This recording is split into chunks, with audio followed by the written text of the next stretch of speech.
Catarina é responsável do Serviço de Hemoterapia do Hospital Santa Maria. O Dr. Miguel Crato faz parte da Comissão Nacional de Hemofilia e é membro do Steering Committee do Consórcio Europeu de Hemofilia.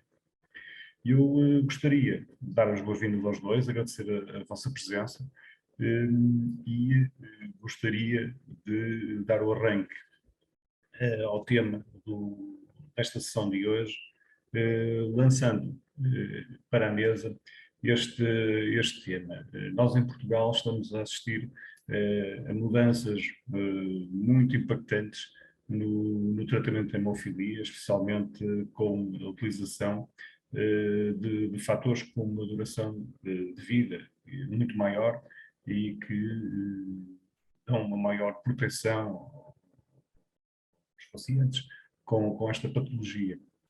E eu gostava de saber, da vossa parte, como é que está a correr esta mudança, como é que está a ser a reação dos pacientes, qual é a vossa opinião e como é que está a acontecer esta mudança. Eu daria, se calhar, a palavra primeiro à doutora Cristina Oliveira. Pediria que ativasse o microfone. Olá, bom dia a todos. E a verdade, eu estava a ver quem é que aqui estava, já conheço grande parte das pessoas que estão aqui online e que se levantaram ao domingo de manhã. Eu levantei por uma boa razão, porque daqui a bocadinho também vou fazer a vacina mais a terceira dose, pronto, mais uma proteçãozita, portanto estou toda feliz. E o que é que eu lhe posso dizer? Que varia de centro para centro, tem a ver essencialmente com, eu diria que não com os médicos dos centros e de quem é que é responsável, quem é que lá trabalha, mas muitas das vezes com as administrações, com todos aqueles processos legais que têm que acontecer para se introduzir medicamentos novos e, portanto, isso às vezes atrasa um bocadinho as coisas. Cada hospital tem a sua maneira de fazer as coisas, e pronto, embora obviamente, e isso também vocês sabem, o envolvimento das pessoas é importante, da nossa parte dos médicos é muito importante que nós façamos esses pedidos e que mostremos o interesse, mas depois há toda uma outra coisa que nos foge completamente do controlo e às vezes é por isso que não é igual em todo o lado. De qualquer das maneiras, como é que está a correr? Eu diria várias coisas, eu diria que está a correr maravilhosamente. Nós, como também já é mais ou menos público em Santa Maria, e tirando os doentes do Algarve que fazem parte, os miúdos e os adultos do Algarve que fazem parte do nosso centro e que vão mudar agora para os novos fatores, os fatores de ação prolongada, relativamente àqueles que estão aqui em Santa Maria, já todos, 100% das pessoas estão em fatores de ação prolongada, de longa duração, como queiram chamar. Eu diria que todos os de hemofilia B, ponto final, porque isso nem tem sequer discussão, mas os da hemofilia A também estão em produtos diferentes, 3 produtos diferentes, mas já todos mudaram. O que é que eu acho? Eu acho que os resultados não são como os estudos dizem, às vezes são até melhores do que aquilo que dizem. Pronto, o que nós vimos é que finalmente percebemos é que é muito, muito diferente o resultado numa pessoa versus a outra pessoa, não tem nada a ver. Toda a gente também sabe que a profilaxia é feita para ter mais do que 1% de fator, para deixar de ser uma hemofilia grave. Neste momento, salvo raríssimas exceções, o que nós tentamos é ter as pessoas entre os 3% e os 5%, portanto uma hemofilia moderada, quase ligeira. Alguns estão mesmo acima da ligeira, sistematicamente, e o que nós temos é, às vezes conseguimos isso fazendo fator 3 vezes por semana, outras, muita gente, 4, 5 dias depois, o que é ótimo, melhor do que a gente estava à espera, e depois há um ou outro que fazem uma vez por semana e mesmo assim têm fator doseável, portanto os resultados estão a ser ótimos, e eu acho que muito mais importante do que os resultados estão a ser, digo já que são ótimos, embora este ano nós tenhamos andado com, enfim, eu nem sei o que é que chama aquilo, aliás eu ainda hoje recebi já duas notificações de hemorragias, mas hemorragias traumáticas, espontâneas não tenho tido, mas traumatismos, aquilo melhor é irem todos a Fátima, porque realmente há assim uma coisa qualquer que não estou sequer a perceber. Mas eu diria que há aqui uma pessoa que está aqui na reunião e que eu já vi, que é uma pessoa com hemofilia seguida lá em Santa Maria. Eu lembro-me, foi agora, ele mudou este ano, fevereiro, março, penso eu, mas pronto, é alguém que já com artropatia, portanto nós queremos níveis mais altos, queremos protegê-lo o mais possível, mas lembro-me de ter telefonado um dia qualquer, acho que até era uma sexta-feira à noite, só para combinar as coisas com ele, e ele de repente diz-me: o que é que já fazia, que já andava o quarteirão, que a mulher quase que lhe dizia para estar quieto, que já conseguia fazer não sei o quê, e eu acho que isso é recorrente nas coisas que me vão dizendo, e essa parte é a parte que eu adoro, sinceramente, é que as pessoas se sintam melhor e que façam uma vida o mais possível parecida com a normalidade. Eu antes de só de passar a palavra ali ao Dr. Miguel, só queria colocar uma questão, e já agora eu pedia a todos os participantes, se tiverem alguma questão para colocar, que o façam através de bate-papo, e eu irei introduzindo essas questões. Já agora só uma questão, porquê é que há um diferente arranque das várias pessoas? Uma questão puramente médica ou sente que há algum receio? O arranque Aqui, eu para não está a falar você... do meu hospital, é isso? Sim, sim, no caso concreto, Sim, da não, sua não, não, experiência. não tem, houve uma outra resistência, uma ou outra são talvez 3 ou 4, penso eu. O resto não, o resto teve a ver, ou seja, quando nós começámos o primeiro produto de ação prolongada em agosto de 2018, portanto já lá vão 3 anos e tal. E no início foi a pouco e foi quase aquilo que a gente ouvia falar nas reuniões, qual é o grupo de pacientes que é mais prioritário, porque tinha a ver com a disponibilidade do produto, com o facto de irmos começando. Portanto, o que nós começámos primeiro foram as pessoas que nós achámos que era prioritário. Tinham muitas hemorragias, crianças pequeninas que não se conseguia picar, miúdos que tinham catéter e que nós também queríamos que funcionar o menos vezes possível. Portanto, isso foi assim um bocadinho a pouco e pouco. Depois generalizamos, fomos generalizando a pouco e pouco de acordo com prioridades clínicas, porque não nos deram logo autorização, porque aquilo tem que ser pedido, para terem ideia, o hospital obriga-nos a pedir pessoa a pessoa e a justificar porque é que estamos a pedir, portanto foi feito a pouco e pouco, depois obviamente, e eu assumi isso perfeitamente, não havia qualquer hipótese de pormos toda a gente no mesmo produto, e os outros produtos depois atrasaram-se nas suas autorizações, mesmo fora do hospital, mesmo em termos do Infarmed.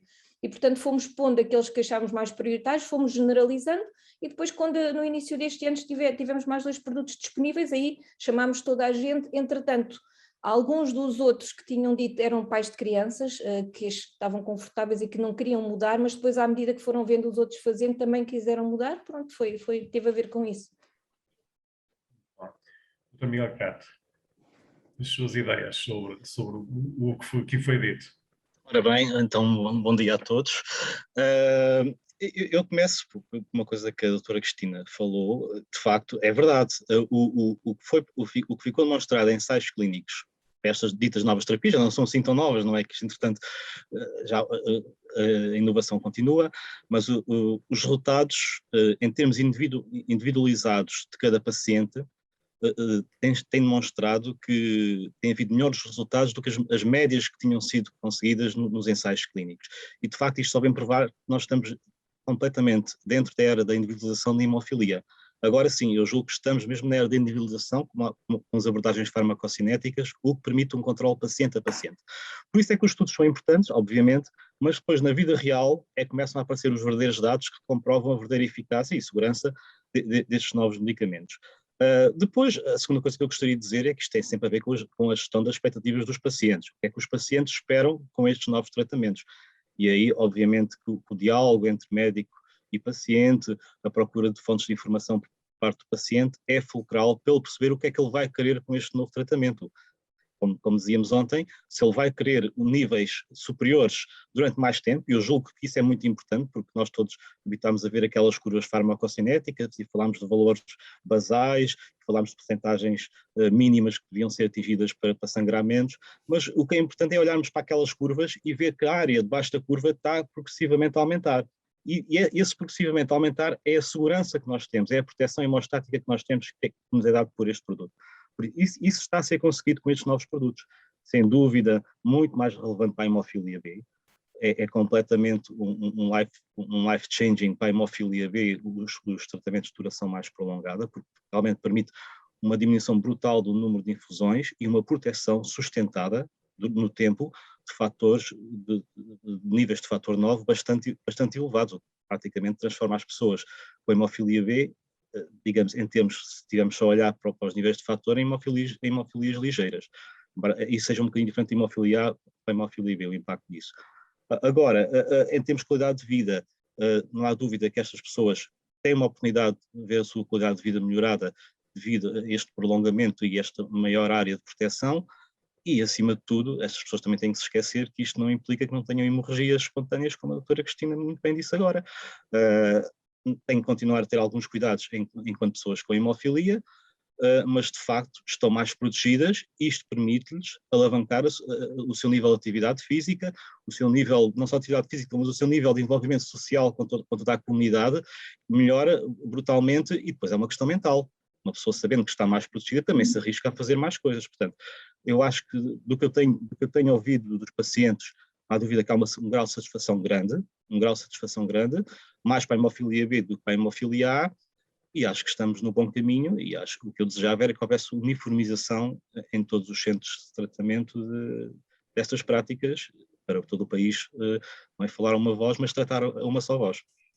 Eu pegava, se calhar, nas palavras do Miguel, até porque está-me sempre no pensamento os resultados dos vários estudos que estão a ser feitos e que ainda ontem debatemos, e como a doutora Cristina disse, toda esta nova geração começou em 2018, já estamos no 3º ano, e daquilo pelo menos que eu percepciono, o balanceamento é altamente positivo, quer da hemofilia A, quer da hemofilia B. Há aqui diferenças, naturalmente, mas de facto vemos que não há realmente aqui uma padronização entre os vários centros de referência, e vamos falar isso também, se calhar, mais logo à tarde. Mas em termos da eficácia do tratamento, da proteção para a pessoa, a menos que vocês tenham alguma informação decorridos estes anos já de introdução, de adaptação personalizada, como muito bem o Miguel disse, o balanço é positivo, ou seja, estes novos tratamentos realmente está-se a constatar, e até com melhores resultados, conforme a doutora Cristina disse aqui, pela experiência que teve o seu tratamento, os novos tratamentos têm de facto, é a conclusão na data de hoje, os novos tratamentos de facto trouxeram melhoria da qualidade de vida e melhoria na proteção da pessoa com hemofilia. Não há nenhum caso, pelo menos, que possa ser, colocado como um senão ou um mas, porque eu de facto, desde os últimos 3 anos, desde que ouço falar em tratamentos de regeneração, as notícias são sempre para melhor. Sim, posso falar? Eu estava, à medida que fui falando, estava a pensar o que é que eu tenho de contra. Não, eu vou dizer uma coisa que parece um bocado esquisita, mas que é verdade. Eu nem consigo perceber porque é que não está. Acho que andamos todos aqui um bocadinho distraídos, porque do ponto de vista clínico eu não vejo nenhum contra, pelo contrário.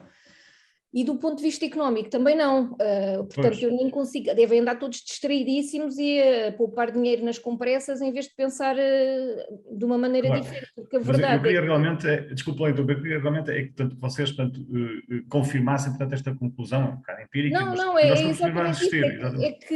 É que é tudo, ou seja, um dos problemas obviamente que a saúde tem em Portugal, e quando falamos em introduzir novos produtos, não vale a pena nós estarmos a pensar de outra maneira, nós temos que justificar, se formos gastar um balúrdio ao hospital, porque a verdade é que a saúde está e agora com a Covid-19 se calhar pior, mas pronto, acho que já estava mal, portanto estamos mal em termos económicos, portanto tudo o que nós vamos falar para melhorar em termos de terapêutica, se for uma coisa muito, muito, muito cara, é muitíssimo complicado, mas nestes casos dos produtos de ação prolongada nem é verdade, porque se poupa muito, muito dinheiro. Mas para além disso, eu não consigo, claro que é aquilo que que eu estava há bocadinho a comentar, fomos começando a pouco e pouco, dando prioridade a determinadas questões clínicas, pronto.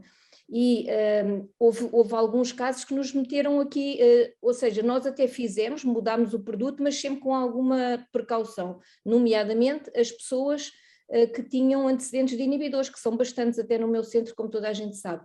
E, portanto, havia pessoas que tinham feito a erradicação dos inibidores há muitos anos e não foram logo dos primeiros que mudámos, mas, por exemplo, havia miúdos que tinham catéter, tínhamos que picar o catéter menos vezes, tinham tido inibidores no passado e depois a pouco e pouco fomos mudando. A verdade é que mesmo esses, e já foram realmente muitos que mudámos com antecedentes de inibidores, nenhum deles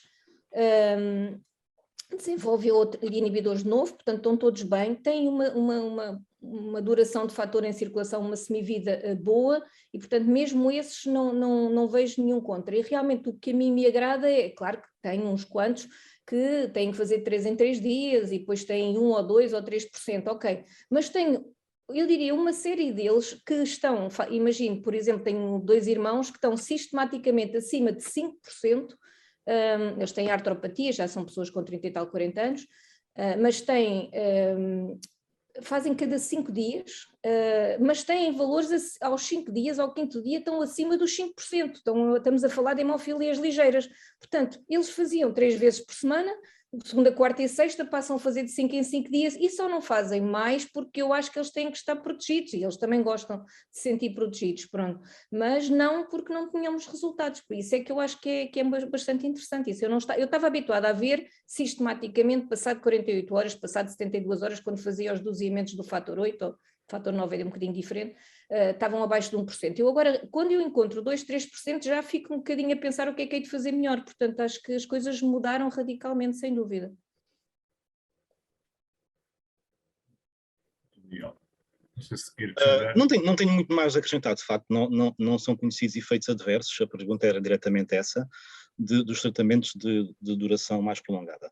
Uma coisa que eu gostaria já de deixar claro é que por vezes alguns pacientes telefonam-me e perguntam, há vários produtos de duração mais prolongada, há este, ir investigar na internet, qual é que é o melhor? Isto é uma pergunta que muitas vezes as pessoas com hemofilia, não sei se perguntam muito isto aos médicos, mas entre nós falamos isso, mas qual é que tu achas que é o melhor? Porque é uma pergunta terrível de se fazer a alguém e obviamente a resposta é sempre uma resposta neutra em relação a isso. O que eu posso dizer em relação a isso é que estatisticamente, entre todos os de duração mais prolongada que existem no mercado neste momento, que estão aprovados em Portugal, para mim, não há uma relevância estatística que diga um é melhor que o outro. Eu acho que eles são todos bons, mas em última análise, o que vai mesmo interessar, é quando se fizer o estudo farmacocinético daquele paciente com aquele produto, qual é a sua resposta em termos de dosagens de fator 8 e de valor válido, duração, prolongamento da curva. Isso é que interessa de facto, porque como disse a doutora Cristina, pode haver pacientes com o mesmo produto que tenham uma semivida muito maior do que outro, mas isso é da própria pessoa, em termos biológicos de reação ao fator, como é que reage farmacocineticamente. Não tem tanto a ver com as qualidades ou as vantagens daquele produto em si. Em termos de long-acting, para mim, não consigo diferenciar estatisticamente, os estudos demonstram e os dados da vida real também, não há um que se possa dizer, este é melhor que o outro. Portanto, acho que isso não é uma questão, é uma falsa questão neste momento. A questão que interessa é fazerem estudos farmacocinéticos para ver como evolui e a equipe médica fazer as correções que entendem necessárias para potenciar o efeito daquele medicamento.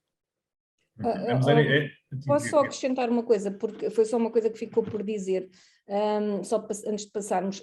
O que nós estamos agora aqui a falar é aquilo que nós conseguimos ver agora, não é aquilo que eu vejo agora.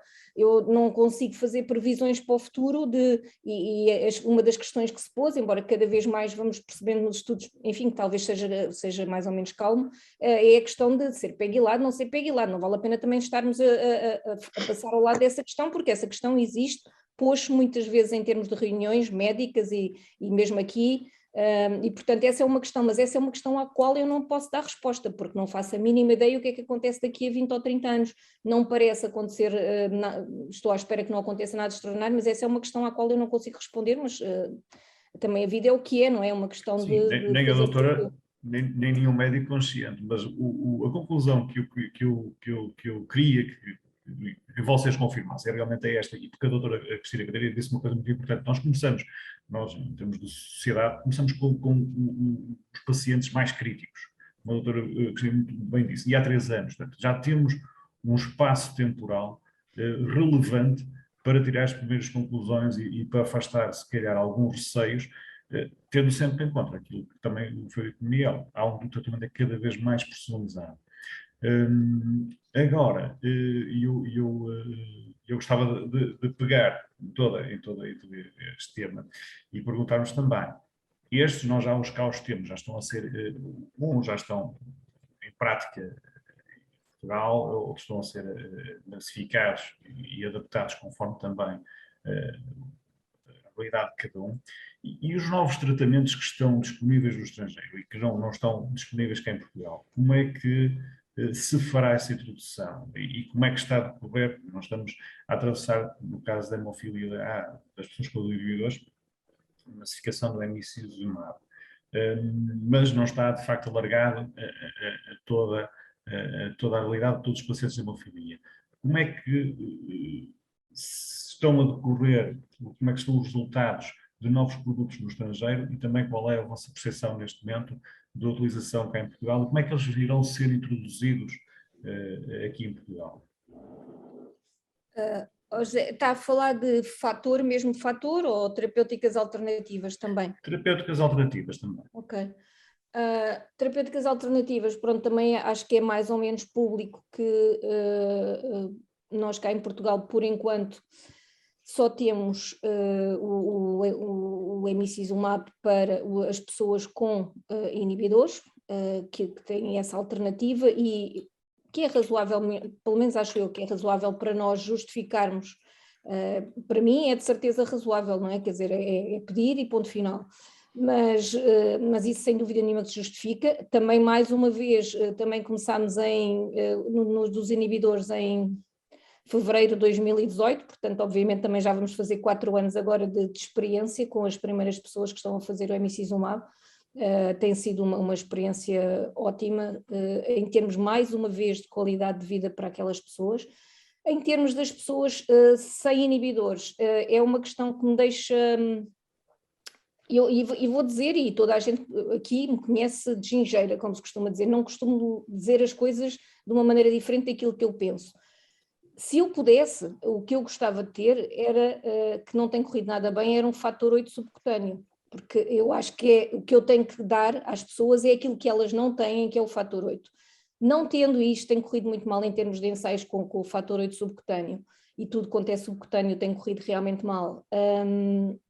Eu gosto, quer dizer, penso que é uma alternativa muito viável e muito interessante para as pessoas que têm hemofilia A grave e que não têm inibidores. Pronto.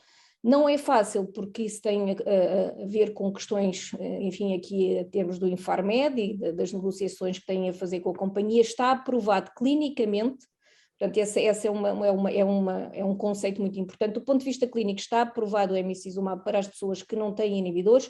Não há acordo em termos do preço, porque toda a gente está aqui, aliás alguém da companhia, e os preços que se praticam são coisas incomportáveis, as companhias são o que são, mas não está, é por isso que o produto ainda não se generalizou. Pela Europa fora sim, já se vai generalizando na maioria dos países. Nós, neste momento, o que temos que fazer como médicos é, se acharmos que uma determinada situação se justifica do ponto de vista clínico, uma vez que o produto está aprovado clinicamente, nós temos que o pedir. E também está aqui nesta reunião a mãe da primeira criança cá em Portugal que está a fazer o emicizumab e que não tem inibidores, que é também seguido em Santa Maria, portanto, eu estou à vontade para falar, fui eu que pedi, o Infarmed pedi ao hospital, pedi ao Infarmed e foi-me concedida essa autorização, e agora já há uma segunda criança também na Estefânia que também está a fazer. Portanto, existem 2 meninos pequeninos cá em Portugal que estão a fazer. Problema nenhum, em termos do menino está ótimo, desde junho, maravilhoso, pronto, também está aqui, sabe que isso é verdade. Problema que eu tenho é que eu não gosto de escolher entre as pessoas e eu agora estou entalada, como se costuma dizer, porque obviamente não estou entalada porque eu não posso pedir, até porque a justificação que o Infarmed me pede é a justificação que eu própria fiz na primeira vez e portanto eu neste momento não tenho pessoas, não tenho miúdos, nomeadamente, ou mesmo adultos, que encaixem naquela definição, portanto não me vai ser autorizado, mas o problema é, eu estou a deixar que uma determinada terapêutica seja para uma criança e não estou a pedir para outras crianças da consulta que os pais também queriam. Penso que vou agora pedir para um segundo, porque é pequenino, mas porque tem meses e não tem veias, mas para os outros eu gostaria de pedir se os pais quisessem, e esse é o problema que neste momento temos, é que não podemos. Em termos da Europa, os países variam muito, pronto, é muito diferente, as coisas são muito diferentes de país para país. A verdade é que eu própria sou surpreendida em algumas das reuniões quando me falam nas percentagens de pessoas sem inibidores que já estão a fazer o emicizumab, é uma percentagem muito alta, até porque é uma terapêutica subcutânea que dá uma boa proteção. Alguns países estamos a falar de taxas de 40%, 50%, 60% de pessoas com hemofilia que já estão a fazer. Outros países não, outros países continuam como nós, outros com taxas de 10% ou de 20%, varia muito de pessoa para pessoa. Miguel também sabe isso tão bem como eu, ele deve querer acrescentar. Bom, acrescentar. O que eu posso acrescentar em relação ao que a doutora Cristina disse. Primeiro, o emicizumab não é fator 8 e é usado apenas para profilaxia. Portanto, isto é o primeiro ponto que toda a gente deve ter em atenção. Portanto, quando se tem uma hemorragia, tem que se tratar, em princípio, eu já vou explicar porque estou a dizer em princípio, tem que se tratar, em princípio, com um concentrado de fator da coagulação, e estamos só a falar sem inibidores. Eu digo em princípio porque, de facto, o emicizumab vai trazer uma alteração de paradigma. Isto é observável e já está documentado e de estudos qualitativos em termos de pacientes, vai trazer uma pequena alteração de paradigma em relação a como encarar uma hemorragia, especialmente o início das hemorragias. Antigamente, a ordem, a guideline era, ao primeiro sinal, tratar. Tem sido observado em muitas pessoas que estão a fazer o emicizumab que quando começam com uma hemorragia, geralmente não começam logo a tratar com um concentrado de fator. Esperam um pouco para ver se a hemorragia se resolve por si. Porque, enfim, há um agente não substitutivo, um agente hemostático em funcionamento, que tem essa função exatamente, essa função mesmo, prevenir que as hemorragias se desenvolvam ou que aconteçam. Não quer dizer que as hemorragias não acontecem, porque as hemorragias acontecem. O que significa a ação deste agente hemostático em termos de profilaxia é que pode impedir que a hemorragia se desenvolva com muita força ou se prolongue por mais tempo. E aí tem uma clara proteção hemostática. E estas pessoas preferem esperar, e algumas a hemorragia resolve-se por si própria. Tem que ser franco em relação a isso, porque isto é o que os pacientes transmitem em termos de uso do emicizumab. Depois, o segundo ponto que eu gostaria de frisar é de facto o uso deste medicamento e o que é que significa em termos de resultados práticos. Eu fui ler alguns estudos, só 2 ou 3 para preparar para esta sessão, e de facto as hemorragias anuais, o que se chama as ABRs, as hemorragias anuais contabilizadas, especialmente as espontâneas, em termos de emicizumab, os vários estudos que têm sido provados provam que passaram as pessoas de inibidores de uma média de à volta de 4 hemorragias por ano, em média, porque há muitos que têm muitas mais, para 0,4. E também para 0,4 desceram as 100 inibidores que, em média, eu fiz uma média dos estudos, era à volta de 1,6 hemorragias por ano e diminuíram para 0,4. Portanto, é um medicamento que é eficaz em termos de controle das hemorragias anuais contabilizadas. Eu acho que isto não é apenas um pormenor, isto é um pormenor para as pessoas que não querem ter hemorragias, e ontem falávamos sobre se as hemorragias, o objetivo de hemorragias zero é um objetivo alcançável ou não, ou se deverá ser um desidrato da população com hemofilia da nossa comunidade. Eu julgo que sim, e nós temos é que nos aproximar desse nível. Não devemos ficar contentes, como eu já ouvia muitos pacientes ao longo destes anos dizer, eu só tenho 2 ou 3 hemorragias por ano. Isto para mim, enquanto pessoa com hemofilia, enquanto representante de pacientes, e com certeza a doutora Cristina também concorda comigo, é completamente inaceitável. Uma pessoa não deve ficar contente ou feliz por ter 2 ou 3 hemorragias por ano. Deve visar o melhor, ou seja, não ter hemorragias de todo. É isso porque isso prende-se a uma coisa que é fulcral nas pessoas com hemofilia. É o desejo de ser normal. Portanto, a pessoa com hemofilia quer ser normal, quer fazer a sua vida de forma normal, não ter hemorragias e fazer tudo o que os outros fazem. Portanto, a proteção é essencial. Ora, se nós temos 2 ou 3 hemorragias por ano a massacrar uma articulação, a deteriorar uma articulação, nós não estamos a ter uma vida normal. E também não aceito que nos chamem que nós temos de ser guerreiros. Eu sei que muita gente gosta de dizer que as pessoas com hemofilia são guerreiros, são heróis, mas eu como paciente, e agora estou a falar como paciente, eu não posso aceitar porque isto é estar a minimizar a minha condição de pessoa com uma patologia que quer ser normal. Eu não tenho que aprender a sofrer com a patologia. Eu tenho é que aprender a usar tudo o que está ao meu alcance, inclusive a minha autocapacitação, para defender ter 0 hemorragias. O que é que isto tem a ver com o emicizumab? Tem que os estudos provam que, de facto, há uma diminuição. E isto tem a ver com uma coisa que é o fardo também das injeções endovenosas ou intravenosas.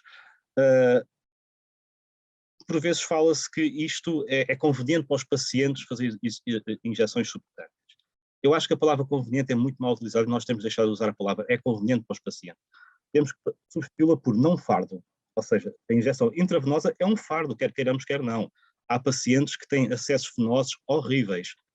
É um sofrimento atroz para eles ter que estar a picar, especialmente as crianças. Estar a picar uma criança de 1 ano para encontrar uma via, para fazer uma profilaxia, para mim, é uma coisa aberrante. Quando pode haver uma alternativa, claro. Quando pode haver uma alternativa, se não houver uma alternativa, terá que ser. Agora, acho que não devemos deixar de falar em inconveniência e começar a falar em não fardo, diminuição do fardo da hemofilia. E aí o modo de administração é bastante relevante. Sei que ontem se falava naquele estudo de qualidade de vida que muitos queriam ter menos injeções. É porque constitui de facto um fardo e nós não podemos minimizar esse fardo, não é? Totalmente de acordo. Zé, deixa-me só dizer uma coisa, o Miguel eu agora estava a ouvir o Miguel e estava essa parte do guerreiro, nunca, não tinha ouvido, mas pronto, nem tenho palavras, não é? E é exatamente o que o Miguel diz, e às vezes eu e o Miguel completamos muito bem, porque o Miguel completamos muito bem a dizer, porque eu tenho depois a experiência da vida real e troco muitas opiniões com o Miguel, porque depois o Miguel ouve aqui e ali e pronto, e nós costumamos conversar, e isso é uma das coisas que eu concordo a 100%, mas atenção, porque muitos colegas meus também acham isso, dizem, têm só 2 ou 3 hemorragias por ano, eu fico possessa completamente, mas por carga de água é cá ter, porque isso ao longo dos anos vai causar ali um stress em termos articulares e de qualidade de vida também, mas porque é que há de ter dores e porque é que há de ter hemorragias, quer dizer, não há como. Se é possível hemorragias zero, pronto, também, a verdade é que é possível. Este ano, como vocês estão, como eu já disse, andou ali assim enfim, alguma coisa em Santa Maria que não percebo, desde mordedelas de gato que obrigam a 15 dias de internamento, eu tenho tudo e mais alguma coisa. Mas a verdade é que em termos de hemorragias espontâneas, mesmo com pessoas com artropatia, como temos, a verdade é que o ano passado 70 e tal % das pessoas não tiveram uma única hemorragia, e é isso que eu quero. E mesmo as que tiveram uma ou duas, e eu já fico a achar que é muito. Pronto, é só para acrescentar isso, concordo 100%, Miguel. Sim, há uma mudança muito grande e de facto, é aquilo que eu gostaria de sublinhar aquilo que vocês disseram. O nosso objetivo é de facto ter uma vida o mais saudável possível e não é saudável ter hemorragia. É a conclusão, acho que básica, a tirar. Eu gostaria de vos questionar agora, ainda neste tema dos novos tratamentos e novos tratamentos que possam ser introduzidos aqui em Portugal. Eu sei que ambos estiveram presentes recentemente, há coisa de umas semanas, na conferência precisamente sobre novas tecnologias do consórcio europeu. Que novidades é que vocês viram lá?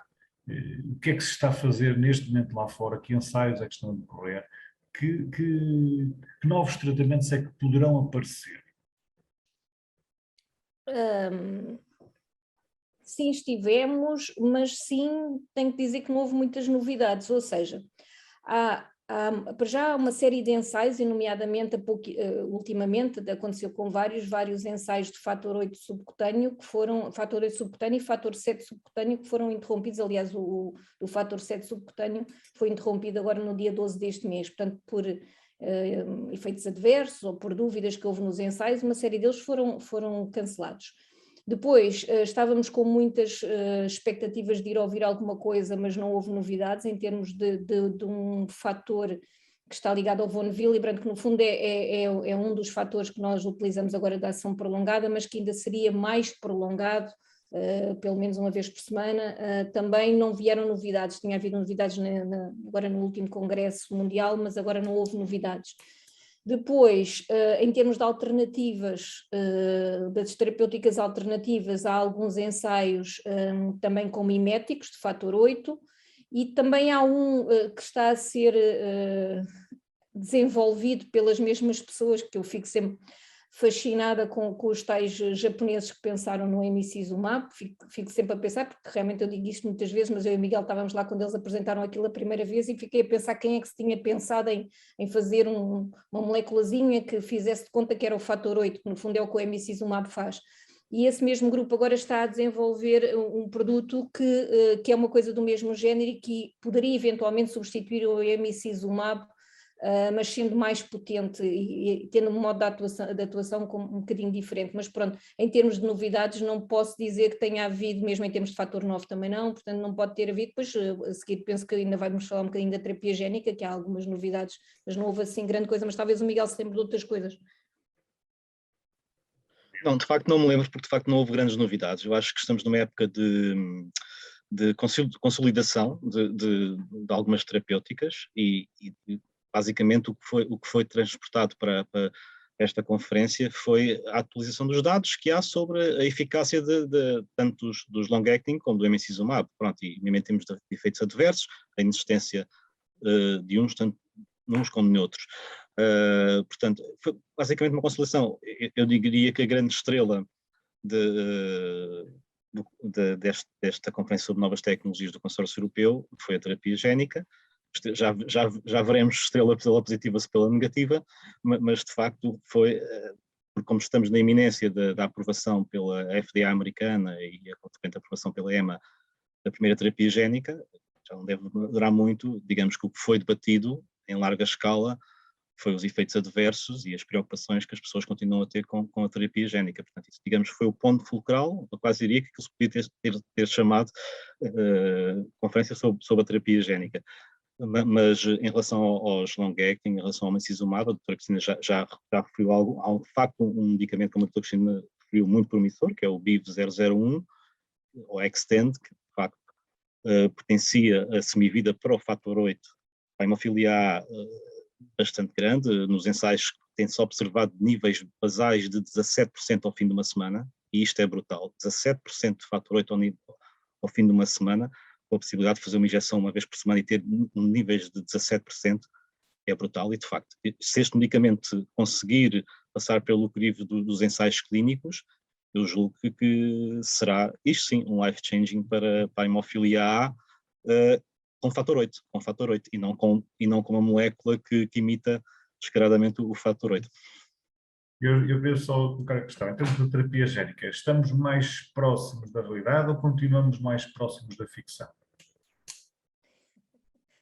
O Miguel quer falar primeiro ou pode ser o Miguel agora? Eu posso falar primeiro. Eu fiz uma apresentação de forma crítica nesta conferência sobre a terapia génica, porque é que nós não temos neste momento dados suficientes para tomar uma decisão em consciência sobre a terapia génica. Eu começo por falar de uma coisa que se chama decisão partilhada entre médico e paciente. E, de facto, até há 2 anos atrás ninguém falava a nível europeu. Nós, por acaso, na APH andávamos sempre a falar nisto, sobre o consentimento informado. Mas, geralmente, a nível de grandes opções internacionais, nunca ninguém falou da decisão partilhada sobre terapia génica. E, de repente, toda a gente começa a falar em shared decision making, que é a decisão partilhada, como envolver mais o paciente na tomada de decisão. Isto só tem uma finalidade. Porque a terapia génica, as especificidades pode explicar melhor do que eu, com certeza. Mas a terapia génica é só uma injeção e não se pode voltar atrás. Portanto, quem tomar a terapia génica vai ter que se aguentar a bronca, com possíveis efeitos adversos no futuro. E é uma grande responsabilidade ter que decidir pela terapia génica. E digamos que está a ser entendido agora que os pacientes foi preciso terapia génica aparecer para toda a gente começar de repente a falar que os pacientes têm que ter um papel muito importante no processo de decisão. Porque, de facto, é uma decisão muito arriscada, é uma decisão que implica que o paciente saiba perfeitamente quais são os benefícios e os riscos que a terapia génica tem, e ele vai ter mesmo que ser ele a decidir e assumir a responsabilidade. Isto, claro, que dá aqui um chute no empowerment dos pacientes, mais para cima para eles estarem mais atentos, mas, de facto, isto era só o primeiro ponto que eu queria falar sobre a terapia génica, que é, de facto, achar engraçado que a gente já fala disso. Depois da terapia génica, nos vários ensaios clínicos que estão a decorrer, e de facto alguns têm sido interrompidos, ou houve um recentemente que foi interrompido por os níveis de fator 8 que foram obtidos foram para além do limiar de segurança em termos de efeitos trombóticos. Portanto, passaram além do limiar dos 150%, mas muitos acima, de 300, estamos a falar de 300 e tal % de fator 8 em 1 ou 2 pacientes. Ora, isto apresenta um risco trombótico brutal para qualquer pessoa, não é por ter hemofilia, é porque qualquer pessoa não pode ter estes níveis de forma permanente e o risco trombótico é grande. E este ensaio foi interrompido para se perceber se o problema estava na dosagem da terapia génica, porque tem várias dosagens, onde é que estava o problema e porque os utentes tiveram que começar a tomar anticoagulantes. Portanto, é uma coisa que para nós, hemofilia, é estranha tomar um anticoagulante, como a aspirina, por exemplo, juntamente com a hemofilia. É óbvio que a companhia a quem isto aconteceu, imediatamente pôs um disclaimer cá fora a dizer como era maravilhoso o mundo da terapia génica, que agora até as pessoas com hemofilia é possível tomar aspirina, ou seja, deram a volta ao texto em termos de aceitação. Portanto, é uma maneira um bocadinho dúbia de fazer marketing em termos de produto como a génica. Depois, também há uma situação que é os pacientes que estão a fazer os ensaios de terapia génica estão a tomar corticoides de forma profilática, porque a grande maioria desenvolve, julgo que é cerca de 66%, desenvolve um aumento das enzimas hepáticas, portanto os níveis das transaminases sobem bastante, o quanto não seja, o que é 3 ou 4 vezes o normal, em média, o que leva a que tenham que tomar corticoides durante um certo tempo, e a hora de tomar corticoides é uma coisa que não se deve tomar durante muito tempo, também traz danos para a saúde, como é óbvio, vocês sabem perfeitamente bem, as pessoas tomam corticoides, estão sempre a queixar, não só a nível físico, mas a nível emocional e psicológico, tem um bastante impacto. Portanto, a terapia génica, e depois o problema essencial da terapia génica, que tem sido provado em bastantes ensaios, e é por isso que ainda não foi aprovada, é que a terapia génica, os níveis sobem ao longo e a terapia génica com 10 anos, para a hemofilia B, mas mesmo para a hemofilia A, a terapia génica, os valores sobem, a expressão dos valores fator 8 sobe até um determinado nível e começam a baixar. E ninguém sabe até quando é que baixam. Portanto, isto é um problema da terapia génica, porque tem que ser começado a ser explicado às pessoas que a terapia génica não é uma cura como ao princípio foi dita. Passou de ser uma cura para uma cura funcional, para um super produto de duração prolongada, que é o que agora se diz, não é? Para até quando? Não sabemos. Portanto, é um tratamento que custa bastante dinheiro, ou pelo menos é debatido que custa 1, 2 ou 3 milhões de dólares por administração. Isto tem um impacto brutal na gestão do budget do sistema de saúde e dos hospitais, e depois, e finalmente, para acabar, e para dar a palavra à doutora Cristina, há outro problema. A terapia génica é introduzida no corpo através de pequenos meios de transporte, são os vetores, que levam lá os genes modificados para o nosso organismo aprender a replicar em termos de células o fator e em termos de proteína do fator 8. E estes vetores, em princípio, os que têm sido utilizados mais comumente, não integram as células. Ora, integrar células poderá conduzir a problemas oncológicos. Poderá conduzir. Em princípio, não integram as células, ou seja, mantém-se à volta das células, faz o seu trabalhinho transgenético, mas não são integrantes das células, o que podia alterar todo o nosso RNA de forma catastrófica. Mas isto é em teoria, não se sabe na prática se isto poderá acontecer ou não. Portanto, esta nuvem, se acontece ou não acontece, fica sempre a pairar. E pronto, em termos de terapia génica e possíveis efeitos adversos, eu fico por aqui por enquanto. Eu, antes só de dar aqui a palavra à doutora Cristina Catarina, gostava só de partilhar convosco um dado que recolhi, fala sobre as terapias génicas na Europa. Portanto, a primeira terapia génica aprovada data de 2012, estão 6 terapias aprovadas a nível europeu, mas nenhuma para a hemofilia. Dado essas informações todas que vocês recolheram, tanto no quadro deste encontro do Consórcio Europeu, ainda é muito cedo para sequer pensarmos em ter ensaios em Portugal. Não justificaria os riscos, não justificam ainda nada aproximado a ter ensaios de terapia génica em Portugal. Doutora Cristina. Sinceramente, eu penso que não. O que é que o Miguel já falou de mais uma vez, eu concordo com o Miguel com aquilo que ele disse relativamente à terapia génica. O que é que eu posso dizer? Ensaios em Portugal, sinceramente, não me parece que justifique, nem a maioria dos hospitais terá condições para acompanhar um ensaio em terapia génica. Eu fico, apesar de tudo, e vou fazer aqui uma pequena parte, fico apesar de tudo, porque uma coisa é terapia génica para uma patologia que tem um prognóstico muito reservado, ou seja, é uma patologia e por isso é que eu vou fazer aqui um à parte, é uma patologia em que, por exemplo, uma criança nasce com uma determinada doença e passado 1 ano ou 2, infelizmente já cá não está, portanto tem uma esperança média de vida de 1 ou 2 anos e já é uma sorte, aí sim eu acho que se justifica tudo e mais alguma coisa. Eu estou a falar como mãe de 2 crianças, se uma das minhas crianças tivesse uma patologia desse género e se me oferecessem essa alternativa com todas as reticências e desconhecidos que temos relativamente à terapia génica, sem dúvida nenhuma que eu avançaria. E eu fiquei, aqui há uns 15 dias, ou menos do que isso, estive numa reunião, uma coisa curta, mas no Congresso Nacional de Genética, e fiquei até contente e estive numa mesa a partilhar com a minha colega, uma pediatra de Santa Maria, que tem já alguns meninos numa terapia génica de uma dessas patologias neuromusculares mortal, passado uns meses deles nascerem, e as coisas têm estado a correr muito bem, ou seja, os miúdos apesar de tudo evoluíram bastante bem e fazem coisas que não faziam e estão cá, principalmente estão cá, e eu fiquei contente de perceber, por exemplo, que Santa Maria já desenvolveu o circuito, todo o circuito que é necessário, tem já alguma experiência num número de pessoas. Pronto, eu gostei de saber isso, gostei de saber que se algum dia quiséssemos avançar, já existiriam todas as infraestruturas em termos da farmácia, em termos, e até colegas que depois percebem dessa parte de fazer a corticoterapia e tudo, pronto, essa parte tudo bem, mas uma coisa é nós avançarmos quando não há perspectivas, quando não há alternativas, e outra coisa é avançarmos num momento como este, em que no fundo há muitas alternativas para a hemofilia.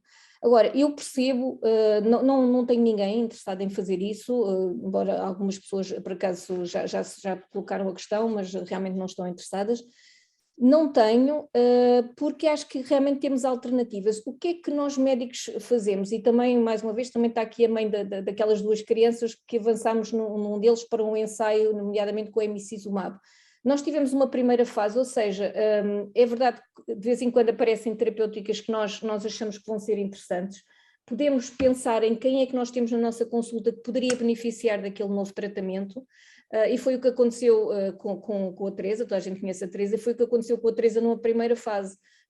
Teresa, há isto, quer, não quer, porque estamos a falar do filho dela. Numa primeira fase, tanto eu como ela ficámos, porque estávamos na fase de ensaios, como neste momento há a terapia génica, e nós, numa primeira fase, não vamos esperar um bocadinho, é uma questão de bom senso, os prós e os contras, não sei o quê. Depois houve uma evolução no estado clínico do filho dela e de repente nós as duas pensámos, não vamos avançar, mas o que nos faz avançar é pensarmos que aquela patologia, aquela pessoa ali à nossa frente vai beneficiar de algum modo, ou pode beneficiar, e pesamos os prós e os contras na balança, avançamos. Relativamente à terapia génica, eu só posso dizer, mas é interessante, percebo porque é que algumas pessoas querem, e eu e Miguel também ouvimos no fundo esse testemunho até lá daquele jovem que fez terapia génica, mais do que um, pois estava lá um outro que também falou acerca disso. Eles diriam que voltavam a fazer, porque já passaram, eu acho que é porque já passaram a fase mais complicada, porque as coisas estão a correr bem, eles dizem, se fosse hoje eu voltaria a fazer. Portanto, temos testemunhos de pessoas que passaram por tudo aquilo que o Miguel falou, mas continuam a pensar em fazer a terapia génica, que voltariam a fazer a terapia génica. Mas apesar de tudo, pronto, correu bem. E depois, mas uma das coisas que nos faz avançar é realmente pensar, vai correr bem, não vai correr bem, se acontecer isto, Agora, relativamente à terapia génica, o que é que eu acho? Acho que é importante, as pessoas o que me dizem, eu queria ficar curada, só que neste momento o que eu acho é que eu não sei se vão ficar curados, porque o que nós percebemos é as coisas, tudo aquilo que o Miguel explicou é o vetor, e depois nós começamos a produzir, ou neste caso as pessoas com hemofilia começam a produzir o seu próprio fator no corpo. Depois às vezes não se sabe bem e dispara para aqueles níveis que o Miguel disse, que são protrombóticos, mas depois, mais do que isso, talvez não seja tanto isso que me deixa um bocadinho na dúvida. O que me deixa na dúvida é o que é que vai acontecer daqui a 5 ou 10 anos ou 20 anos. Pronto, essa é a minha dúvida, porque se for uma coisa muito boa em termos de futuro, eu acho que se fosse doente, estaria a pensar, eu vou passar por aquelas alterações do fígado, eu vou fazer a corticoterapia, eu vou fazer as biópsias, eu vou não sei o quê, mas daqui a uns anos eu não tenho que me preocupar com isto e vai correr bem. O problema é que eu não consigo dizer isso às pessoas. Nós não sabemos, porque o que acontece ao longo dos anos é que o fator vai diminuindo cada vez mais. E a maioria deles, passado 5 anos ou quase 10 anos, está com 5, 6%, ora 5, 6%, que os fatores que eu tenho a mim não me parece muito. Agora, se me dissessem estamos sempre acima dos 20, 30%, epá, e vai ficar assim durante 50 anos, eu se calhar diria que sim. De outra maneira, não estou a dizer sequer, eu é como em tudo na vida, não digo desta água não beberei, não digo que daqui a 2 anos nós não estamos aqui na reunião e não estou a dizer o contrário. Mas digamos que pensei que fosse correr melhor, estava entusiasmadíssima, pensei que fosse correr melhor, estava sempre a tentar perceber o que é que estava a acontecer e eu diria, para corroborar um bocadinho isto que eu e o Miguel estamos a dizer, eu diria que mesmo as pessoas que a nível mundial estão de volta da terapia génica, isso foi uma coisa que nos deixou entre os espantados e enfim, embasbacados, é que as pessoas que a nível mundial falam sempre nas reuniões internacionais acerca da terapia génica e dos seus resultados e não sei o quê, completamente entusiastas, nós ficámos boquiabertos porque houve 2 sessões, uma a seguir à outra, e eles pareciam pessoas diferentes a falar, e isso é que nos assustou um bocadinho, foi pensar estas pessoas que andavam sempre a falar isto, neste momento mudaram completamente o discurso, portanto eles já perceberam que realmente as coisas podem não ser tão boas como pensariam no início. Nem estou a dizer que eles têm razão, todos nós vamos mudando a nossa maneira de pensar à medida que os resultados aparecem, mas eles, e em geral as pessoas que falaram de terapia génica naquela reunião, mudaram completamente o discurso. Acho que é interessante, acho é que temos que esperar para ver e não me parece que estejamos já com essa necessidade, a gente tem que perceber qual é a necessidade, e eu não me parece que a vossa necessidade seja essa neste momento. Agora, se as coisas continuarem a correr bem, se as pessoas estiverem interessadas, estamos dispostos a tudo e mais alguma coisa para puxar as coisas para cá, mas acho que não estamos ainda nessa fase. Eu queria só acrescentar um ponto, porque as pessoas pensam, sim, quando a terapia génica tiver aprovada e for constituída considerada segura, eu quero ser. É que antes da pessoa querer participar na terapia génica, a pessoa tem que ver se o seu organismo, como eu disse há bocado, usa-se vetores que são vírus sem a carga patológica para transportar estas alterações genéticas para ensinar o nosso organismo a criar fator 8, tem que saber se a pessoa tem anticorpos a esse vetor. Ora, 30% a 60% das pessoas têm anticorpos a este vetor. Portanto, podem já pôr, se fizermos a média, 50% das pessoas com hemofilia vão ter anticorpos a estes vetores. Há vários vetores utilizados, mas o que é mais utilizado é entre 30% e 60%. Depois, tem que tirar desta percentagem as pessoas com inibidores, ok? Digamos que há 20% de pessoas com inibidores na população em geral. Depois, a esta percentagem, tem que tirar as crianças. Primeiro que a terapia génica seja aprovada para crianças, cresce nas crianças e é uma questão muito complicada, não vou entrar aqui. Portanto, vocês estão a ver que o funil de pessoas que poderão ser elegíveis para a terapia génica é muito estreito. Eu diria que, e lá numa sessão perguntaram às pessoas que estavam lá, aos especialistas, qual é a percentagem de pessoas com hemofilia que irão fazer a terapia génica, e era 5 a 10%. Um bocadinho mais para a hemofilia B, um bocadinho menos para a hemofilia A. Portanto, estão a ver que não basta estar aprovado, considerar que tem um perfil de segurança bom ou excelente, que é o devia ter, era excelente, não era bom, como tem agora, e uma eficácia duradoura e sustentável. Não basta isso. É preciso depois que essa pessoa, mesmo que queira, passe por este crivo enorme e lhe seja dada a terapia génica. Porque é assim, ter um anticorpo ao vetor e fazer terapia génica, torna-se não funcional. Portanto, não funciona de todo. Não vale a pena estar a administrar. Muito bem.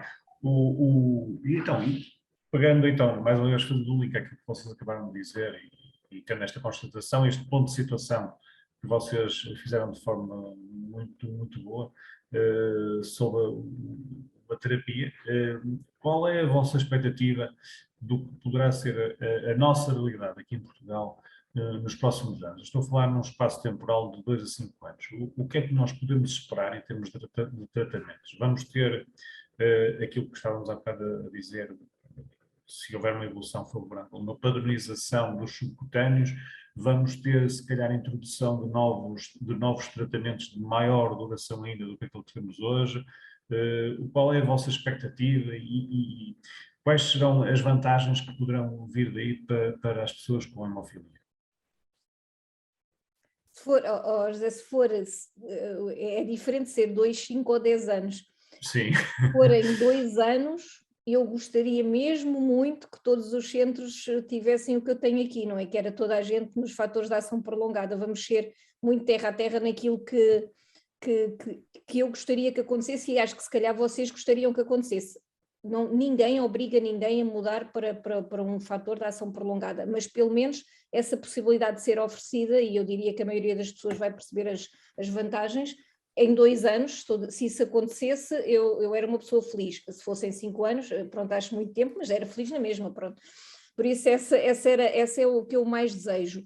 Depois gostaria aquilo que já disse no início, gostaria que nesse espaço temporal, não estou a dizer que eu iria chegar e dizer daqui a 5 anos aqui na reunião, olha, de repente já tenho 100% das pessoas que eu sigo na consulta em emicizumab, não é isso que eu ambiciono, mas ambiciono daqui a 2 anos, daqui a 3, no máximo, dizer que para os casos que eu achei essencial, para os casos em que os pais me pediram, para os casos dos adultos que têm uma artropatia tão grave que nem conseguem funcionar-se, como é o caso de um senhor que eu sigo, para esses casos eu gostaria de pelo menos ter a oportunidade de oferecer a tal terapêutica subcutânea sem ter que ir a todos os níveis de entidades oficiais pedir, por favor, isso é uma coisa que eu não gosto, nem acho que tenha que fazer, quer dizer, eu tenho que fazer porque me sinto em consciência obrigada a fazer, mas não me parece que seja esse, deve ser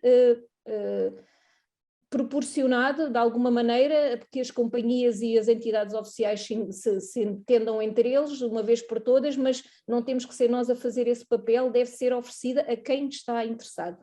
Depois gostaria que o tal BIV tivesse o tal que podia chegar aos tais 17% ou 10%, ou seja lá o que for, ao fim de uma semana, e que é fator 8 que estivesse disponível, adoraria que isso acontecesse.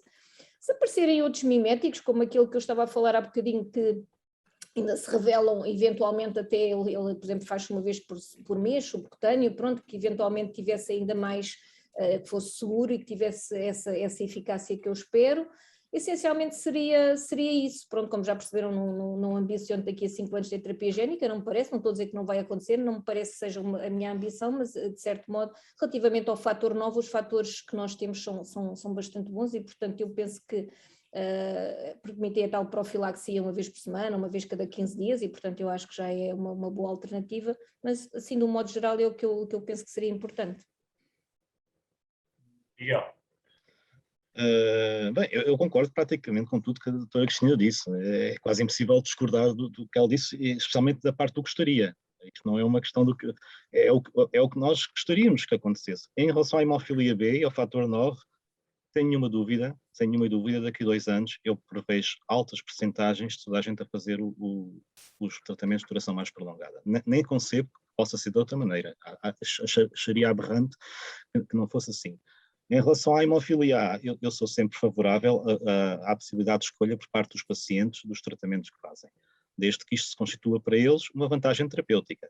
Como a doutora Cristina muito bem explanou, há certos tipos de pacientes, seja as pessoas com altos graus de deterioração articular, que têm grandes dificuldades de função, seja através de degradação dos acessos venosos que estas pessoas também experimentam, sem dúvida, o emicizumab podia ser uma mais-valia, sendo que garante a proteção adequada para não ter hemorragias espontâneas. Em relação às crianças, eu também acho, voltando à teoria do não fardo, que crianças pequenas e que deveriam começar, muito pequenas, que deviam começar a profilaxia desde muito novas, também devia ser-lhes dada esta oportunidade de começar a fazer o tratamento com o subcutâneo, com o emicizumab, o tratamento não substitutivo, pelo menos até uma certa altura, em que começassem a ter acessos venosos razoáveis, e se os tiverem, embora isso depois fosse uma opção deles. Claro que existe sempre uma dessas pessoas, o problema dessas pessoas é que têm que compreender que poderão ter hemorragias e que poderão ter que usar os concentrados de fator da coagulação. E depois, obviamente, o que já é bastante falado, começar-se o emicizumab e começar a imunotolerância ao mesmo tempo, com doses de fator, não sei, as especificidades dependem, para começar a habituar o organismo ao fator 8, que é para quando necessitarem, em caso de urgência, de fazer o concentrado fator da coagulação, não desenvolver inibidores, ou pelo menos desenvolver aí um padrão que permita ao médico controlar a imunologia, ou com fator 8, ou com um agente bypass, como o fator 7. Portanto, eu gostaria que daqui a 2 anos, não sei, mas daqui a 3, 4 anos, estas opções terapêuticas estivessem nos hospitais, sem grandes justificações médicas, porque de facto o Infarmed aprova um produto do ponto de vista da vantagem terapêutica ou da adequação terapêutica, seja o que foi que o Infarmed aprovou já para o emicizumab, o processo seja resolvido rapidamente em termos de negociação entre a companhia e o Infarmed. E aqui acho que devemos exigir, nós pacientes, um grau de razoabilidade a todas as partes. Os pacientes estão atentos e os pacientes sabem olhar para estas negociações entre as companhias e o Infarmed, ou seja, as autoridades de saúde que regulam estes processos, e sabem ver até que ponto é que uma parte está interessada em resolver o problema ou não está interessada em resolver o problema. E acho que isto é uma obrigação de todos nós estarmos atentos, mas não é só dos pacientes, dos médicos também, porque os médicos também são, obviamente, uma parte muito interessada em oferecer os melhores tratamentos ou as melhores opções terapêuticas aos pacientes. E eu estou a falar em opções, não estou a falar em imposições terapêuticas. E acho que aqui é bastante ter toda a gente. Aliás, como a doutora Cristina disse, que fica espantada com as percentagens de emicizumab que já estão a ser praticadas na Europa Ocidental, eu também fico espantado. E como disse ontem, fico envergonhado às vezes. Fico envergonhado de ter que depois ter que ouvir os franceses, os espanhóis, os ingleses, os alemães, os belgas, os holandeses, os búlgaros, até os macedónios do norte já têm o Hemlibra aprovado para 100 inibidores. Quer dizer, eu fico um bocado envergonhado em dizer-lhes, pois, mas é que em Portugal ainda não temos Hemlibra para 100 inibidores para poder ser uma opção viável para as pessoas. Ora, tudo isto faz parte de um processo que os pacientes têm que se aperceber, têm que saber o que é que está em causa em cima da mesa, a associação de pacientes, obviamente, os médicos também, e cada um fazer a sua parte. E as companhias também têm que perceber que é importante, para a maneira como elas são olhadas pelos pacientes, colaborar para que o produto seja aprovado, para termos esta opção em cima da mesa.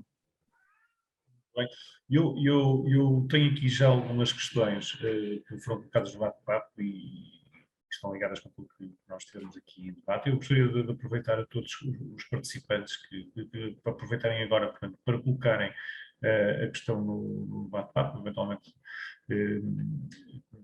mandarem diretamente para mim ou para o grupo, mas já agora, aproveitando daquilo que estávamos aqui a falar, no processo, por exemplo, neste processo de mudança de tratamento, e isto era um bocadinho mais para a doutora Cristina Catarina, teve algum paciente, pelo menos no hospital onde está, que tenha resistido à mudança? Há aqui um participante que está a colocar esta questão. Algum paciente que tenha mesmo resistido à mudança e que tivesse dito de forma mais consciente possível, dizer, não, quero manter a terapêutica que eu já fazia antigamente, é aquela que eu estou bem e não quero mudar. Teve algum caso deste tipo? Sim, tive. Foi aquilo que eu tinha já comentado há bocado. Tive 3 ou 4 casos de pessoas que entretanto já mudaram. Atenção, que numa primeira fase disseram isso e entretanto já mudaram. Enfim, acho que agora mudou mais recentemente, eu diria que ainda um bocado contrariado porque tinha, mas entretanto depois percebeu que as outras pessoas também estavam a mudar e acabou por mudar. Mas sim, mas eu consigo, quer dizer, vamos lá ver, mais uma vez completamente abertamente aqui. Há pessoas que não querem mudar só porque são teimosos como um burro, não é? Basicamente. É como todos nós, mas na vida, não estou a falar da hemofilia, não é? Há pessoas que metem uma coisa na cabeça e são muito pouco permeáveis a opiniões, ou enfim, seja o que seja. E acham, e aliás, há quem diga ali, não, porque eu é que sei o que é que não sei o quê, porque eu percebo muito disto, eu nem sequer me chatei. Sim, aliás, uma das vezes juntei 2 pais e por acaso nesse dia estavam os 2 nessa de não quer mudar, mas pronto, um não quer mudar por uma razão e o outro era porque eu sei, pronto, e ficaram tranquilamente 1 ano e tal, até que, não, aliás, 1 ano e tal não, passado 6 meses estava um deles, esse mais teimoso, a dizer que queria mudar porque via, pois, mas eu na altura não tinha eu hipótese de pôr mais ninguém naquele produto e portanto teve que esperar um bocado, pronto. Mas há pessoas que eu acho que não mudam Mas quer dizer, eu consigo às vezes perceber, sei lá, se formos pais de uma criança pequena, também que ele está bem, não fez inibidores, e se eu vou mudar, e eu não digo nunca a ninguém quando me perguntam se o facto de mudar não tem risco de inibidor, porque por muito ínfimo que tenha, tem risco, sim senhor, e portanto eu não me sinto nada à vontade para dizer não tem qualquer risco. E, portanto, há pessoas que eu percebo, não têm inibidores, está num produto há 5 ou 6 anos e, portanto, vou-me manter mais um bocado. Pronto, eu acho que tem muito a ver com isso. O não querer mudar tem a ver ou com o feitio ou porque as pessoas realmente têm uma criança à sua guarda e, portanto, fazem tudo o que seja possível para proteger o mais possível. Acham eles, pelo menos, estão a proteger, e acho que como pais todos nós fazemos isso. Pronto, essa eu acho que é a razão essencial. O que eu acho, e digo isso, e não é aqui nesta reunião, digo isso em todas as reuniões que vou com os meus colegas, é uma coisa é as pessoas não quererem mudar, mas nós apresentarmos as terapêuticas. Isso é que eu acho que é gravíssimo, porque infelizmente, eu nem sequer estou a falar cá em Portugal, estou a falar em modo geral, nem vou particularizar. O que eu acho que acontece é os doentes, e desculpa lá, é assim que eles dizem, não, os doentes não mudam porque estão bem, eles estão neste produto há 20 anos ou há 10 anos, e, portanto, eles estão bem, não querem mudar, mas apresentaste o produto.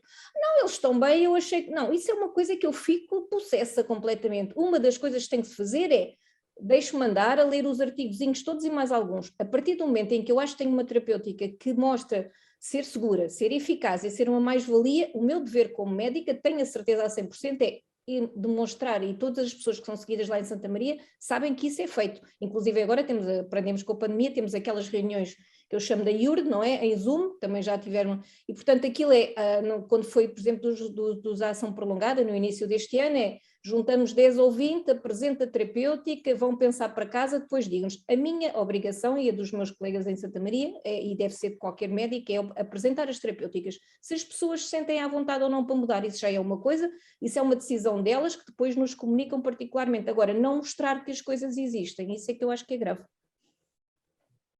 Ter o direito de opção informada. Claro. Miguel, não sei se queres acrescentar. Não. A associação APH, eu hoje não faço parte da APH, portanto, até estou mais à vontade para falar sobre este assunto. Não faço parte da APH, dos corpos dirigentes, continuo voluntário como qualquer pessoa devia fazer.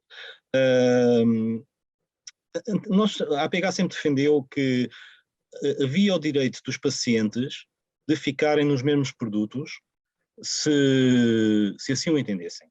E este mantra continua a existir.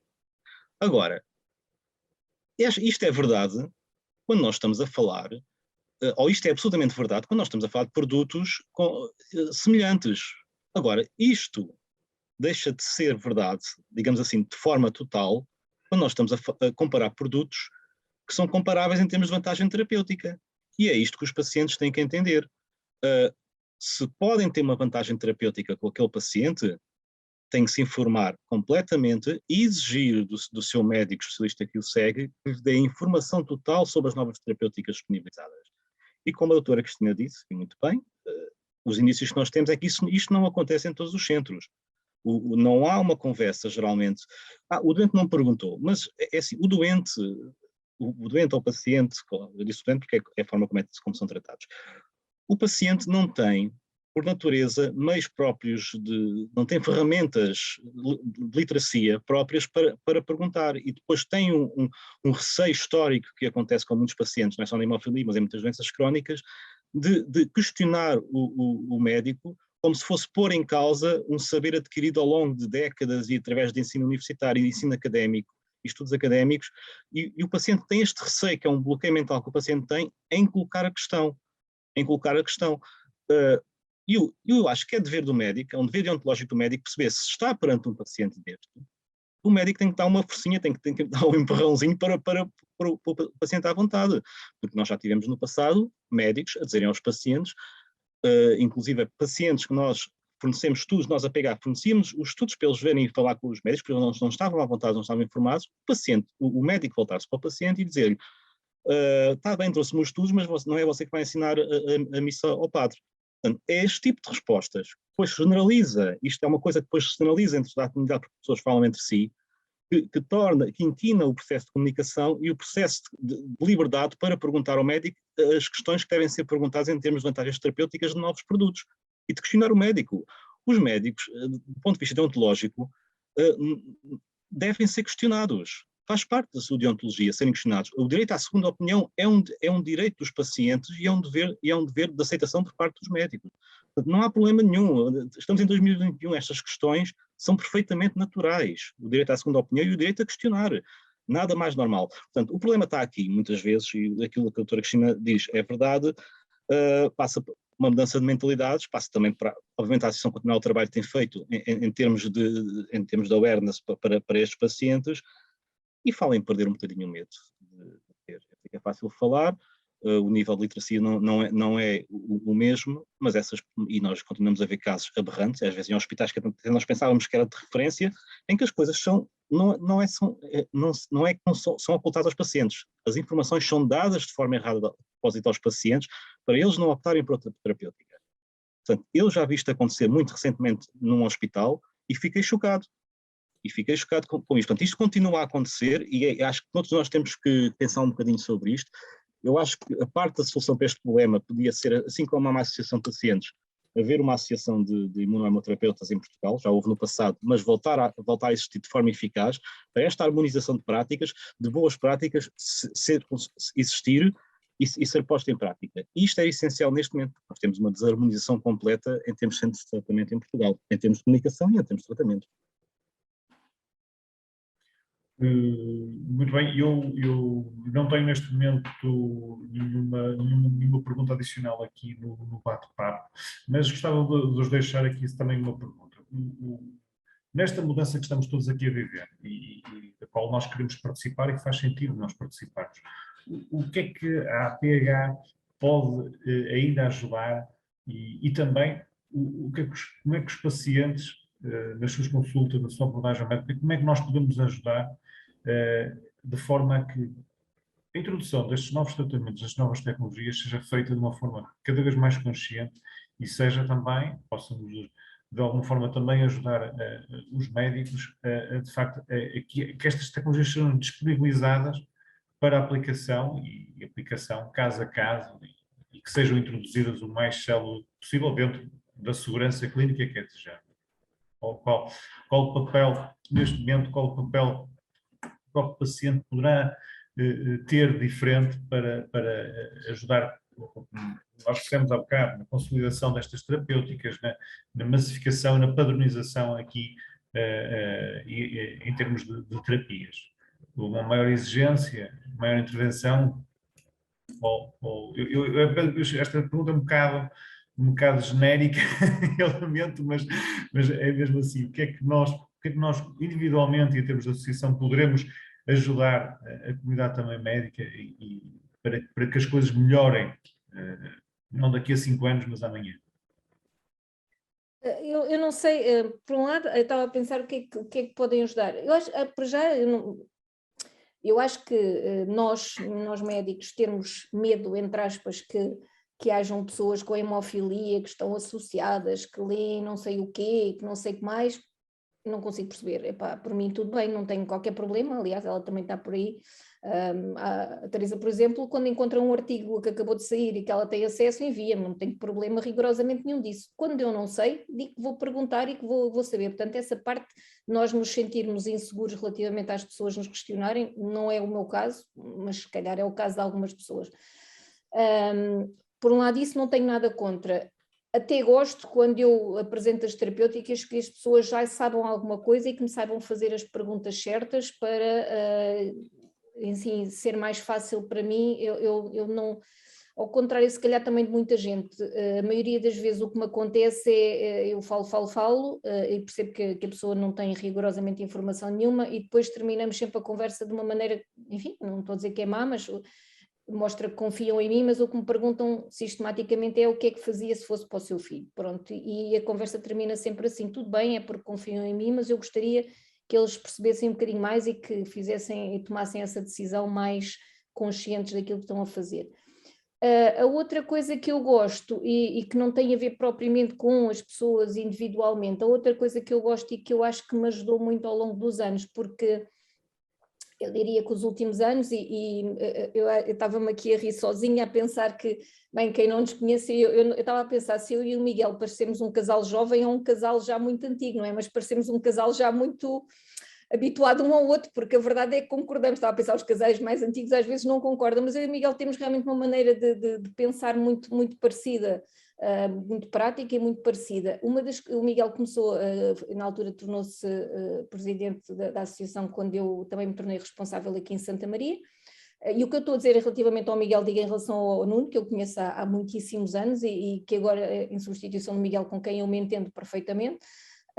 Mas uma das coisas que eu acho que me ajudou, ou seja, estes anos, pode não parecer para quem está desse lado, mas foram anos de uma mudança radical em termos da terapêutica, como nunca tinha acontecido. Eu já estou nesta área quase há 30 anos e nunca me tinha acontecido, também não era responsável, mas a verdade é que também nunca aconteceu assim tanta coisa nova, tão diferente e tão de repente. E portanto em 2014, 2015 as coisas começámos a ouvir falar das coisas, e depois já perceberam, o emicizumab, os long-acting começaram depois, foram autorizados aqui em Portugal em 2018, portanto foram anos de grande mudança, mas a grande mudança parece que é tudo muito fácil, é tudo menos fácil, porque implica pedir as autorizações, convencer as administrações, falar com as pessoas, e portanto foi um período de muito trabalho e difícil, e uma das coisas que me ajudou muito, e eu espero que isso continue a acontecer no futuro, não comigo, com quem venha a seguir e com quem venha a seguir desse lado, é que as pessoas se entendam em termos, houve muitos assuntos que nós conversámos, alinhámos o que é que se teria que fazer e avançámos,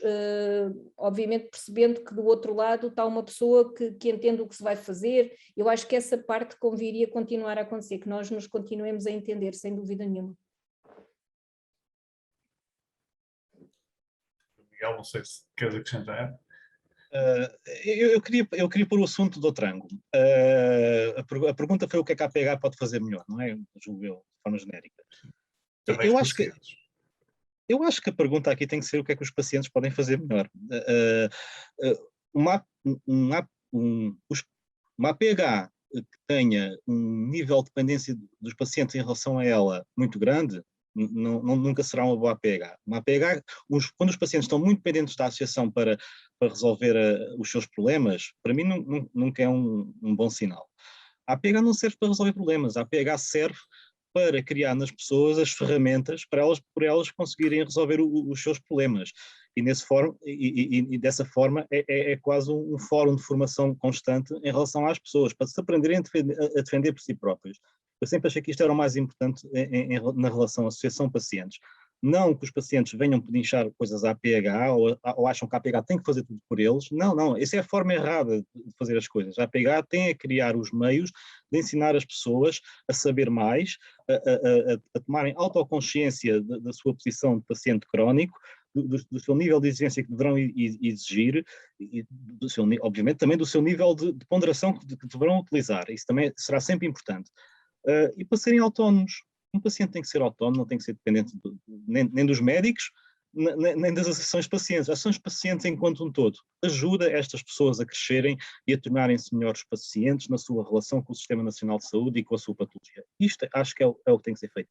E nesse ponto de vista, é a obrigação dos pacientes, eu digo mesmo que é a obrigação e é um dever dos pacientes participarem com a associação. Questionarem a associação sobre os métodos que estão a utilizar para ensinar as coisas, questionarem a associação sobre a sua relação com os pacientes, exigirem mais. Eu acho que a associação tem feito bastante, e participarem nos eventos da associação.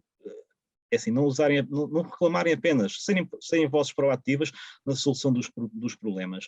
É o problema deles, não é o problema da associação enquanto entidade abstrata que existe sobre eles. Portanto, isto é a minha visão. Acho que os pacientes têm que ser mais interventivos, têm que reportar os problemas à APH. Muitos reportam, mas muitos não reportam os problemas. Há situações que nós só sabemos muito tarde, quando as coisas já aconteceram há 1 ano, 2 anos, coisas inacreditáveis. A associação, obviamente, enquanto corpo, pode ir exigir e pode intermediar e pode tomar posição. Mas o tempo que demorou a informação chegar, o problema chegar à associação, isso sim, isso é preocupante. As pessoas que não sequer contactam a associação e nós vemos coisas, e vocês podem ver pelos dados epidemiológicos que irão ser apresentados depois do almoço, as discrepâncias entre os hospitais, por acaso são coincidentes com os níveis de literacia num estudo anterior que fizemos sobre os hospitais, são coincidentes. Portanto, Há coisas que estão mal, continuam mal, há coisas que estão boas e muito boas, e uma das coisas que eu gostaria que melhorasse é a maior participação dos pacientes na sua associação. Eles são partes da associação, não é a associação que toma conta deles. Eu agradeço, já agora agradeço a opinião de ambos. Eu tenho aqui um pedido de intervenção. Teresa está a pedir a palavra. Teresa, podes neste momento tocar a tua questão, por favor? Funciona. Olá, bom dia. Funciona. Olá, bom dia. Gostaria de dizer o seguinte em relação à participação dos pacientes nestas questões. Obviamente que nós, como associação, é exatamente isso que achamos que falha, porque é um bocadinho frustrante para nós envolvermos tanto e queremos partilhar tanto e depois a envolvência dos pacientes não ser assim tão grande como gostaríamos que fosse, no sentido de partilharmos aquilo que sabemos e que queremos informar. Eu acho também muito engraçado, porque estamos aqui a falar de novas terapias e pronto, eu tenho a sorte de ser seguida em Santa Maria pela doutora Cristina, portanto tenho duas sortes, e era um bocadinho quase como aquilo que eu dizia ontem da doença da púrpura. Eu acho que isto é uma questão de sorte. Ou nós temos sorte e calhamos nos sítios certos, ou então temos que andar sempre aqui a lutar no nosso dia-a-dia para conseguirmos aqui alguma coisa. Portanto, todas as decisões que nós tomamos em relação ao tratamento dos meus 2 filhos são sempre decisões partilhadas, felizmente, e são informadas. Pronto. Ontem, pelo estudo que foi apresentado, acho incrível como é que 33% ainda fazem plasmáticos. Pronto, até podem ter razões válidas para os fazer, mas assusta-me se é por não partilha de informação da parte médica. Por outro lado, se calhar também as pessoas que participam aqui nos nossos eventos e nas nossas reuniões são aquelas que já estão informadas. Portanto, isto aqui é um bocadinho para os 2 gumes. Cá não conseguimos chegar a todos e os que a gente não chega continuam, têm a sorte de ter um médico, se calhar que não partilha e o doente não pergunta. Portanto, e daí os resultados que aparecem naquele estudo. Portanto, isto é um bocadinho assim. Em relação àquilo que o paciente deve fazer, claro que isto depois tem muito a ver com a maneira de ser das pessoas.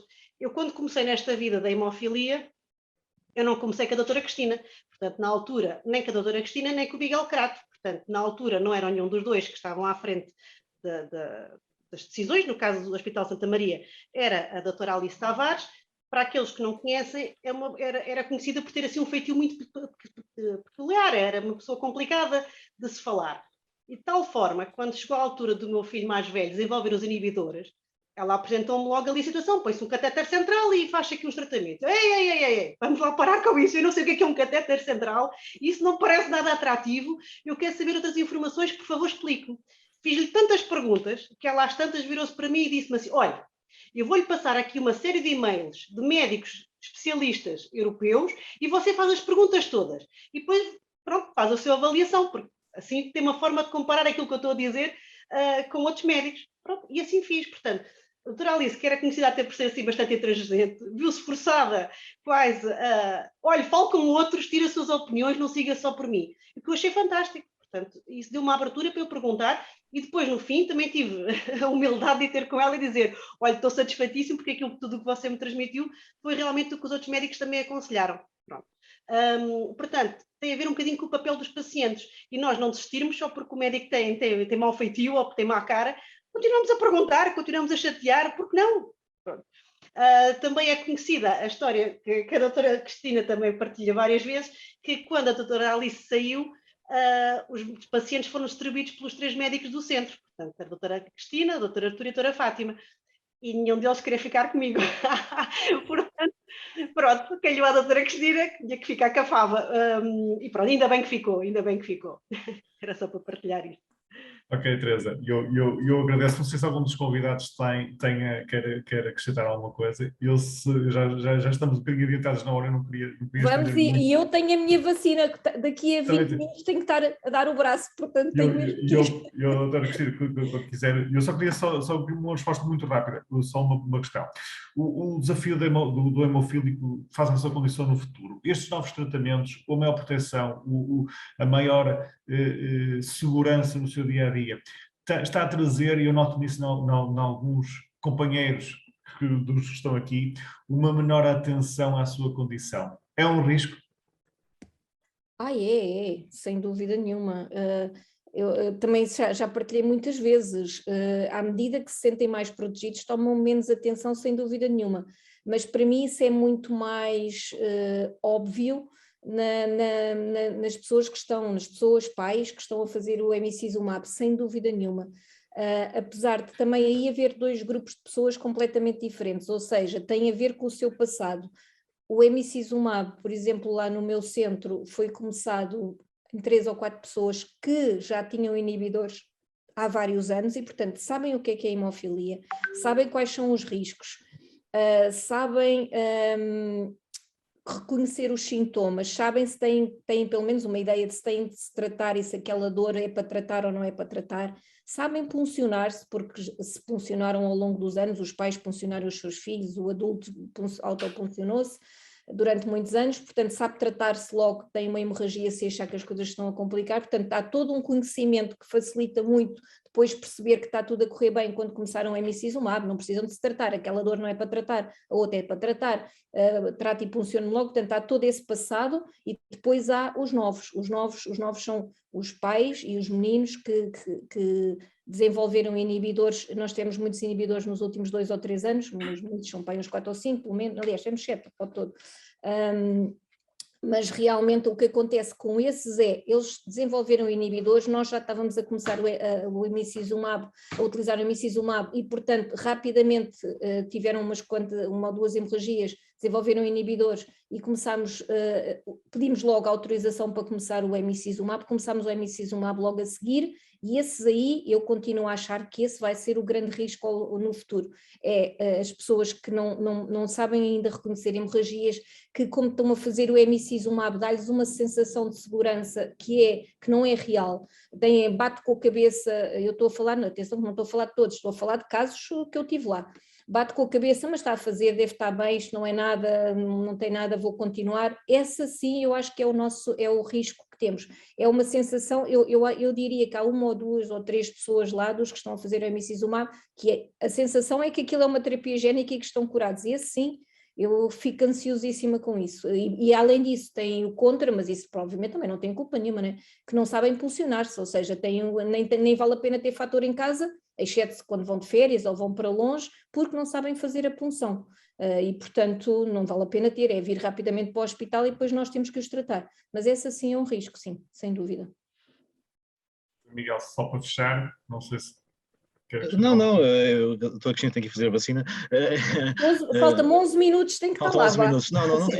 Eu de facto não tenho nada a acrescentar, acho que a doutora Cristina resumiu bastante quais são as preocupações em termos de desleixo de parte dos pacientes com as novas terapias, com a emicizumab. É um facto, às vezes até se esquecem de fazer a administração semanal ou quinzenal, porque de facto